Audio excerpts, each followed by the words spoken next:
don't take it as if it is normal for you just to say a child and leave that kid, because the destiny, the future of this child is in your hands, and their cry will actually haunt you at some point.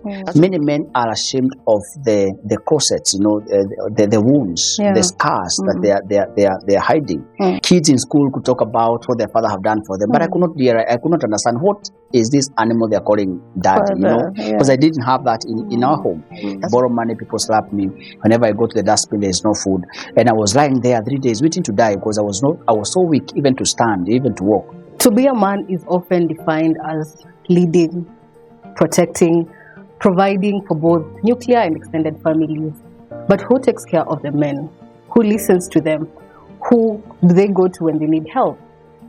My name is Jambi Gaido. This is Parents Africa, and we continue with our series of unshaved conversations in honor of No Shave November. Today, we talk about men, their growth, and how to develop from being a boy to a man. And with me today is Paul Wangari. Paul is an author. He has dedicated his life to empower boys to become men and to just find their strength and their purpose. Without further ado, allow me to welcome Paul Wangari.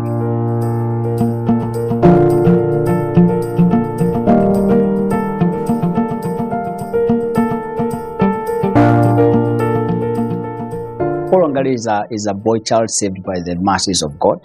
This is a young man who went through a lot of challenges, when he was growing up.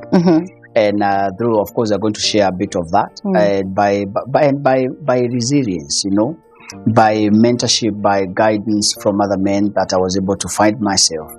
And we always say that there's a man in every boy, but when this man is not realized early enough, this man in that boy crashes. So someone saw the man in me, in the boy, and they're able to guide him, to become. So today I'm a certified counselor by the government of Kenya. I'm also the CEO of an organization which is called Shaping Destinies Consultancy. So these are impact lives and empower the youth through mentorship, counseling, and training programs. I'm also an author of 7 books. Hey. 7 books. 7 books. And I'm very happy because 2 of them have been celebrated. One won an award in South Africa in 2020 amongst 100 best authors in Africa in the youth category. And I was very humbled. The book is titled Sex and Teenagers, addressing these issues that people don't want to talk about them. My second book, Becoming a Man, and this is where my heartbeat is a book that talks about men, how can we support boy child? Parents who are single mothers, how can we support that boy to become, a society, how can we shape this young man to become a man of valor, a man of substance, a man of value in the society. So that book in 2023, it won an award by Kemen, that as a Men Advocate of the Year, and I was very humbled. Apart from that, of course, I do trainings, I do programs in churches, in schools, and all over. Yes, and today it's such an honor, to be here and to share this, to have this conversation, which is very timely. It is. Yes, it is very timely because we are talking about No Shave November, and we are talking about all conversations men, from their health, their mental being. Yes. And one word I get from your introduction is humble. Allow me to be personal, kidogo. When you were coming in, there's a song you were singing. And it's I just have to ask you to just sing for us. What do you mean? I heard you singing. Gaini ako magadina, agabukia Kenya radio, kona toyo ninyo mude. Gaini ako magadina. I was meditating on those words because looking back at where I have come from, it was not by mere luck. It was not that I was born in a very good family. It's not that I come from a very decent home. But it is by the mercies of God, again, I go back to those words, that I couldn't be, and now I'll share with you some photos, when I was young, I couldn't be the man I am today, were it not for him, and that's why that song, I was meditating on it, and it was ringing my mind, because haikuwa rahisi. So let's talk about that. Let's talk about your childhood. I do not want to preempt anything, but I understand that you grew up in a children's home. Absolutely. How did you find yourself in a children's home? Wow. home. And as I share this, allow me to mention this. You know that many men are ashamed of their background, where they have come from. Many men are ashamed of the corsets, you know, the wounds, the scars that they are hiding. But it's until that you overcome that men can become. So when I was growing up, I was born by a single mother, and like I said, my family was not well up. So my mother was not educated. You know, she reached class 2, and being an educated and married woman, it was not easy for her. In fact, I remember she never even had her own home. She used to live with her mother, who was not my grandmother, and the house was muddy house. Nyumba Matope. That's where my mother was born. That's where I was born. And that's where my little sister Grace was born, you know. And at the age of 9, you know, this when I started to realize things, to notice differences, you know. Kids in school could talk about what their father have done for them, but I could not understand what is this animal they're calling dad, you know, because I didn't have that in our home. That's when I realized that, you know, my mother was sickly, you know, off and on, hospital, you know, always in bed, and all these things. And of course, I started questioning myself, you know, questioning why was I born in this family? You know, there are kids who are born in good families. Why did I get born here? But then I realized that no one chooses where they are born. That's you know, true. So we can't choose that. So as age of 9, then something happened that changed my course of my life, because my mother passed on when I was 9 years old. And with all that poverty and all those challenges, it was not easy. And I found myself a little bit at God, because I remember, you know, as sometimes you used to go to church with my grandmother, and the Sunday school teacher could say, you know, how God loves kids. But I thought this was very ironical, you know, how can this God love kids and yet take away my mom, who was my support system, my everything, you know? Then she was gone, and we were left with my sister, and our life again was very tough, because my grandmother was very elderly, and now she had to provide for us, you know, 2 little kids, you know, who eat a lot, and of course she is elderly, you know, working for Vibarua, you know, she used to work with a stick, and I remember in class 3 I had to drop out of school, you know, to support her, you know, hustle, because of her age, she could not be paid money. She was given food. And now you can imagine when it rains 2-3 days in a row, you know, the food that she was given the first day in Aisha. So again, it was not once or twice we slept hungry with my sister. Again, you know, and this is why I always say, you know, man was pretty strong, but the environment situation that sometimes crushes him. So 2 years later, my grandmother again passes on because of age, you know. And now at the age of 11, my sister, my mom died when my sister was 2 years. So at the age of 4 years, you know, I'm there to take care of her. And you know, there's a Kikuyu proverbs that say, you know, that mission a dog, and that means that every family have issues. You know, my family was not exceptional. So when my grandmother died, my uncle sat down and thought, you know, this boy, when he grows up, he will come to ask for a piece of land. Where do we get him a land? You know, this 1 acre, 4 of us. So 4 of us, and we have sons, you know. So we cannot accommodate him here. And I wish, you know, they showed me who my father was, because I could have gone to that man. And let me tell you, all these men, all these kids, you know, see on the street, you know, these boys, it's not that they don't have a father. There is a man who is responsible for that boy. And that's what I want to call men.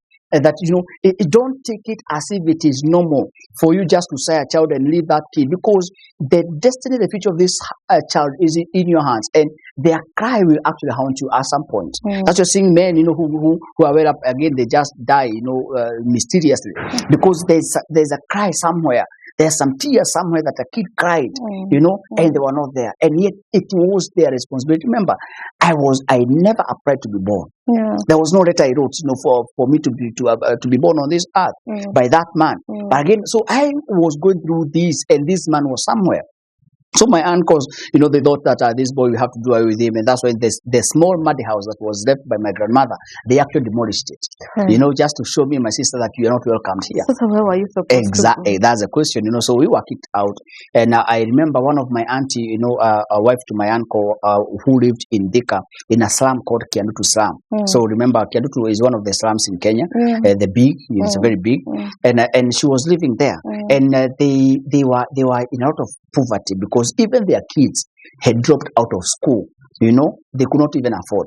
So when they heard of what had happened to my uncles, the 3 who were at home, they thought, let us go and pick these boys. But where were they to take us? You know, me and my sister. where were they to take her? So again, I can imagine right now. It's when I reflect and I imagine what was going through my auntie when she was going with us, because she was like, if I go with these boys in the slum, they're going.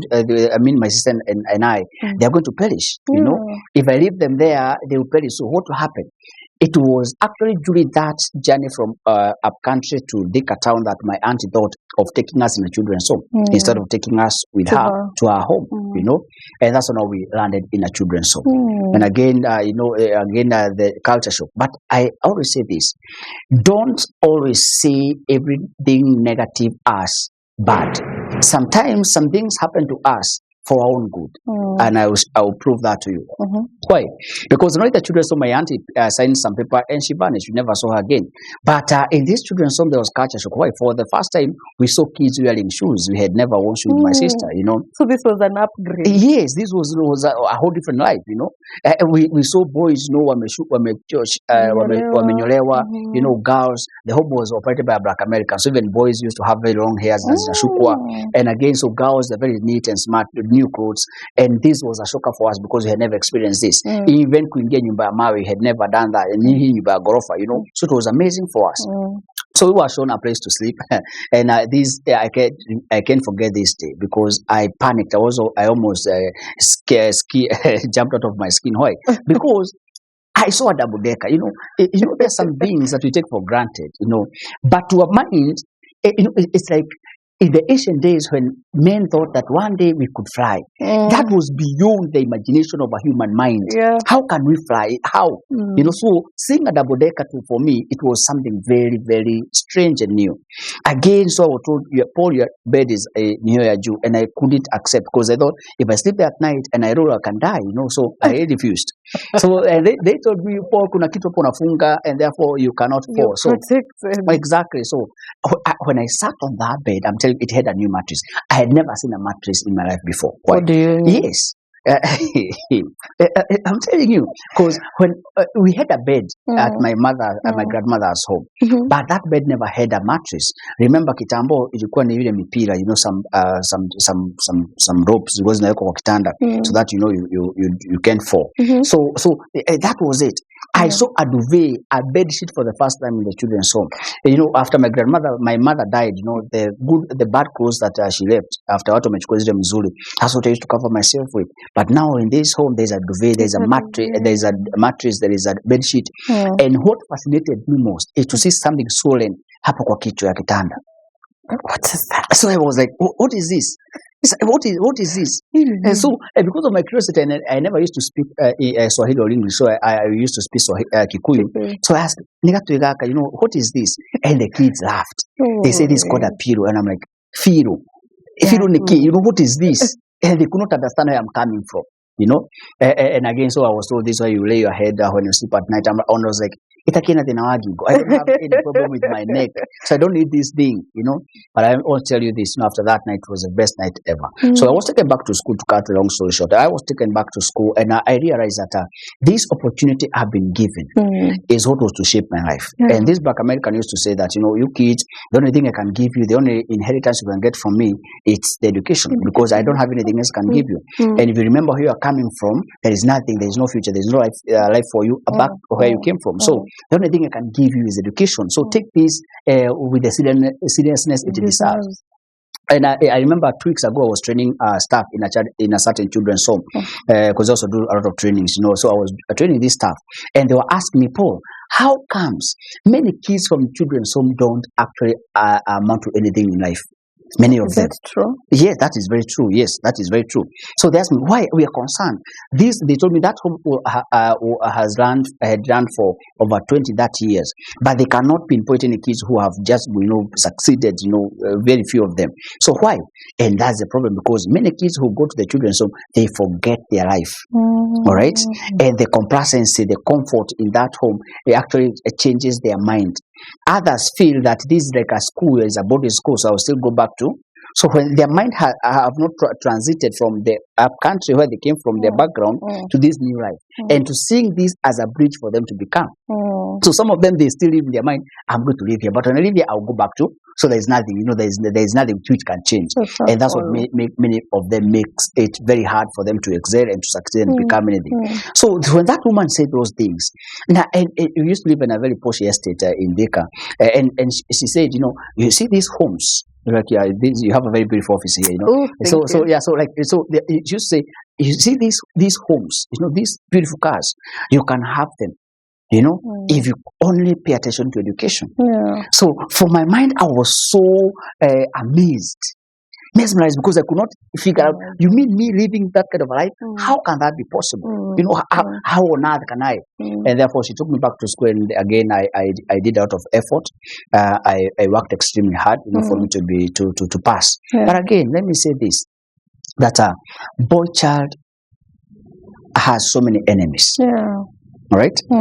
The destiny of a boy child will be frustrated over and over and over again, because there's a seed of greatness in every man, right? And this man, that seed, when it grows, it becomes, it manifests, it changes, his sphere of influence. It changes his family. It changes the history and society. But what we don't realize that the enemy or the forces, there are forces that try to bring boy child down, not to become, not to see the greatness in him. And that's why we find boys smoking marijuana, weed, bangi. And you ask them, why are you doing this? They cannot explain. You see young men addicted to alcohol. You ask them, why are you taking these things? And other bad vices. They cannot explain why, because they cannot even understand what they are fighting up against. Right? So it is that greatness in them, it is that seed of greatness in them that is being tried and frustrated. And if they don't realize that, they succumb. They succumb to those traps. And I love what you said about boy child and having so many enemies. Because I was looking at your story, and it was men who demolished the house that you were left with. Yes. It was men who forced you to leave your home and go to a children's home. But also in this children's home, you found a man who nurtured you.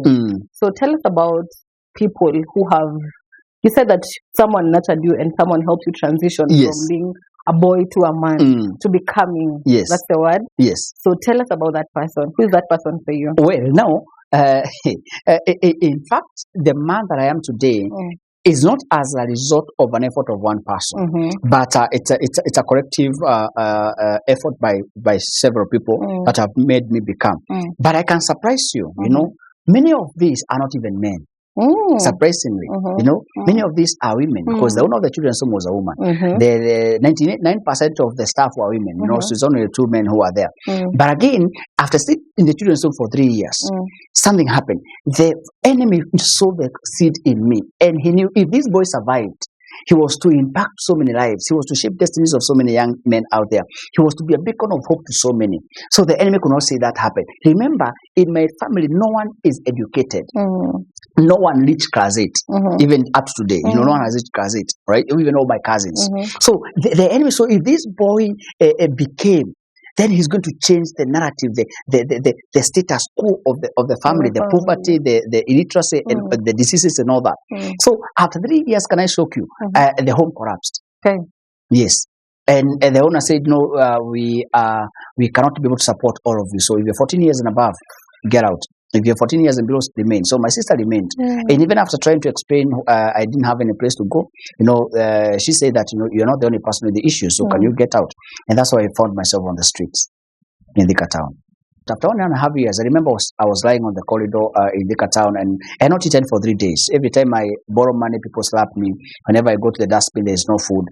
And I was lying there 3 days waiting to die, because I was so weak even to stand, even to walk.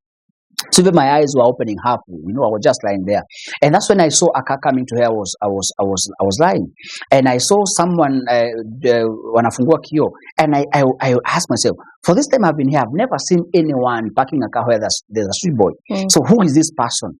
So that person akatoa kichwa kaniangalia, and then akafunga. So in my small thinking, I thought maybe nimekufa and God sends an angel with a car to take you home.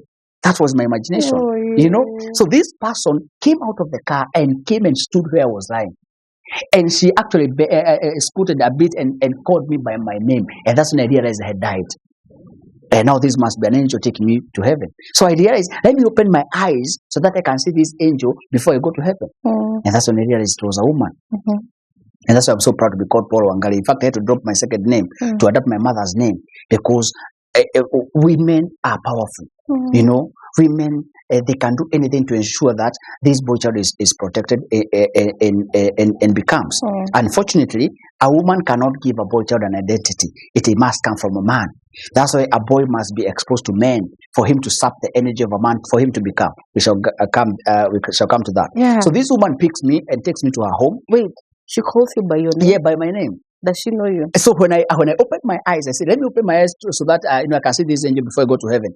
I realized that this woman is not an angel. This woman is a human being. I know this person. The church I used to go when I was in the children's home, we used to go to the same church. God. So she looked at me and said, Paul, what are you doing here? What are you doing here? And I gave her my story. She looked at me and said, Paul, there's something special in you, and it must be protected. And I want to tell every man out there, every boy child out there, there is something special in you, and it is your responsibility to protect it. If you are a mother, you have to protect that which is in your son. If you are a father, you must protect that which is in your son. Because this woman, the person I am today, having all that books, award winning, with my trainings, having shaped destinies of thousands across this country for the last 10 years. This woman saw the man I am today in that boy. And that's why she said, there's something inside of you. So she took me to her house. She gave me clothes. I took a shower. She gave me a lot of food and I ate. Waiting for her to chase me away, she didn't. So that evening, the husband came from work. Their kids came from school. And they said, Paul, from today, you're going to be our son. And God had given me a second chance. And that's the thing about God. There's something you said about you are dying and you had died. And then you said, let me just open my eyes and see what angel is this person. Yes.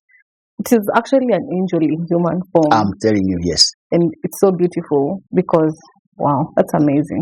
That's amazing. Yeah, so this woman took me to her home. A twist of the story, I didn't even know about that. But So this woman took me to her home, and that evening the husband came and he said, you're going to be our son. And they took me back to school. So I had gotten a second chance to go back to school. So this Sunday that I was so hungry for, this education which could transform my life. I also again knew this woman, she's not even a Kikuyu like me. There is nothing you can inherit from them. The only thing I can get from them is what? Education again. So I worked like crazy, and by God's grace, I broke a record in my family to become the first child, to finish class 8. None of my uncle's children reached class 8. I think we were class 6. So I became the first person. So I broke that record. So she took me back. She took me to high school. Again, I worked like crazy in high school with only one purpose to pass. My business in high school was praying and studying because I knew God is the one who has given me this chance. Therefore, He has to be in the picture. Again, I have to work so hard. And by God's grace, again, I passed very well. And she took me to university where I studied counseling psychology, and today I am because of that opportunity. My sister was remained in the children's home. After class 8, she finished her class 8, but she was adopted by another family. And I never saw her again.